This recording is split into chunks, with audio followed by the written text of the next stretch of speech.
көрмесіндер, ол борттың аты бізде 7-ші Ә сыныбының веб грейді. Ендеше мен сендерге қазір билет беремін, сол билетпен өз орындарына жайғасасыңдар. Түсінікті ме?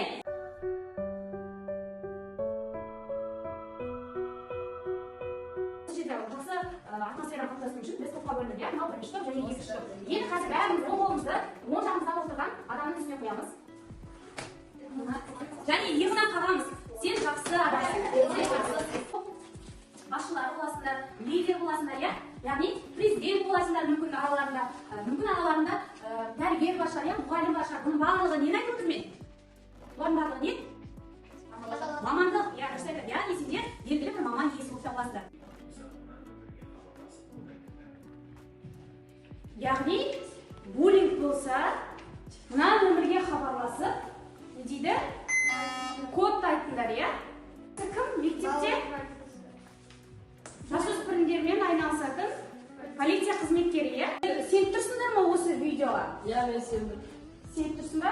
Ал енді балалар айтайын. Қауіпсіздік шарасы ретінде қазіргі білесіңдер, жасанды интеллект деген үлкен дәуір келе жатыр. Жасанды интеллект дәуірінде барлығы жасанды интеллект платформалармен жасалады. Ендеше біз полиция қызметкері Айдар мырзаны шақырған болатынбыз.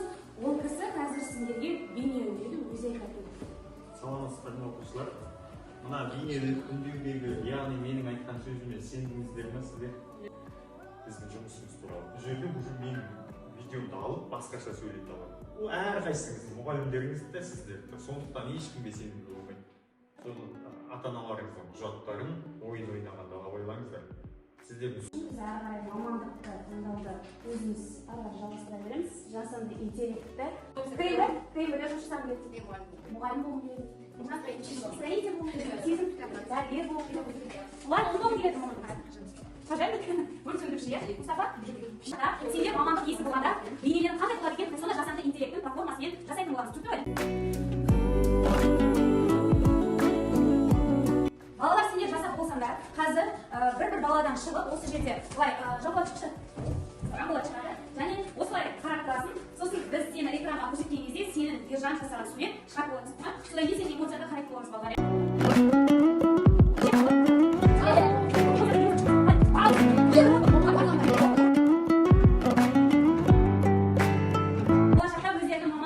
Жүректерін қалған мамандықта, түрлері қандай болса да маңызды емес.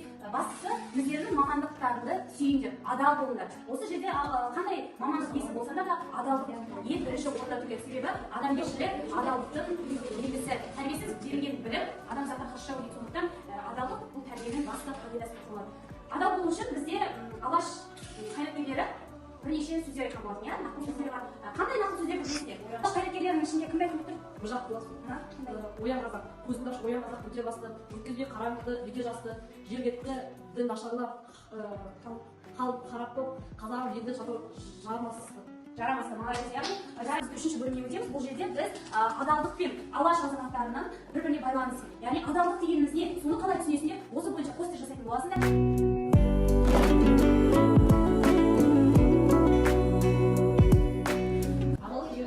Бірлік, еңбек болды, адамгершілік, мейірімділік, отан сүйгіштік, береке, адалдық аңызы. Әділеттілік, сыпайылық, ерлік, бірлік, береке, адамгершілік, мейірімділік, сенімділік, адам бол, ер болса. Тамаша, адалдық дейміз адам кезіндегі бағалы қасиет.